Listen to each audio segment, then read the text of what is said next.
I'm in the change rooms now with Mark, all the way from Sydney. Welcome to Brisbane, Mark, and he'll be out on stage to have a chat with you very, very soon. The most pleasure I get from my own songs is probably the point after you finish writing it, where the song becomes something that you have to learn over and over again, something that evolves and something that you can delve deeper into understanding. I get the most pleasure knowing my song and what it means to me as intimately as possible. I'm absolutely excited to bring the world one Mr. Marc Malouf. He's come from Sydney. Hello, Mark. G'day, Ken. It is terrific to actually meet you. We've chatted plenty, Yeah, likewise. but now we're here. We're here for the world to see. We are, finally. Yeah. Got a couple questions for you, as that's kind of my job. So my first question is when did it become super apparent that you actually had the gift for this thing called making music? Wow. You know what? It's a work in progress. I'm not sure if I fully have come to terms with this gift, as you say, but I've always liked writing music and singing my own things, but very privately. So this will be the first concert in my entire career where it's live to an audience of my own original stuff. Wow. Yeah. All right. Now, as mentioned, you've played with a lot of successful artists. So here's the million-dollar question. Having been in that environment, what have you learned being around that? And at the same token, what do you want to avoid that you've seen? Well, like any good business, I think it works a specific way. And I think the music industry really does work for the dollar and the bottom line. And I think a lot of record labels these days are thinking figures and numbers, not necessarily music and art. So for me, I just want to avoid where the figures have the center place and really try and target those artistic niches. And I think with social media and things like that, we have a way of bypassing the industry as such.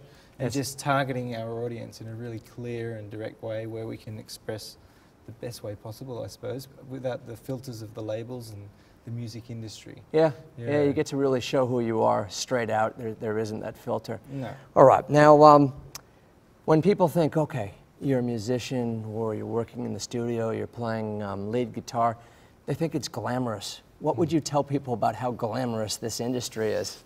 In times and places it can be very glamorous, but 99% of the time it's a job. So it's a fun job and I love doing it, and there's nothing wrong with being a musician, but it's a lot of hard work, and I think if you want to be successful, you really do need to work very hard at any job that you have. And absolutely. I'm lucky enough to be a guitarist and a songwriter as well, so I enjoy working hard for what I do. Yeah, that's it.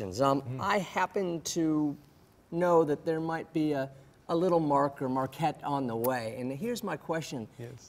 When you have a child, will you want them to follow in musical, artistic footsteps? Wow, I think that's a hope of any musician, that their child has the music bug. But it's up to them. I'm just going to watch and learn from my child, and whatever they're naturally gifted at and whichever direction they want to go, I help them get there. Yeah, I think that's probably pretty good wisdom there, because they're going to be who they're going to be. Yeah, and exactly. I just leave guitars scattered around the house everywhere and just see if they pick it up. Yeah, see if they pick up a Les Paul, or see if they maybe go for it. Maybe not, but yes. All right. Every artist, every performer, they get on stage and they may or may not feel stage fright. I think everyone does. I think it's healthy. How do you deal with it? Because you play a lot live. I've learned that stage fright comes from being unprepared. So if you've done your homework, if you know what you're doing, you know your musicians, you know what you're singing, it doesn't really come into play.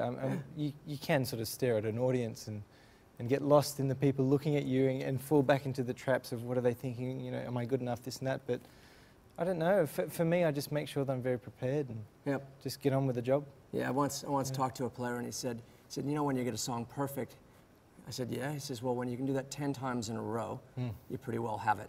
Yeah, well, I don't know if you can get anything perfect. But we're coming close. Without struggling too much. All right. I just want to take a moment to say that if you enjoyed Mark as we have, make sure that you find us on YouTube, subscribe to our channel, all our other social media outlets, because it enables us to unearth fantastic talent like Marc.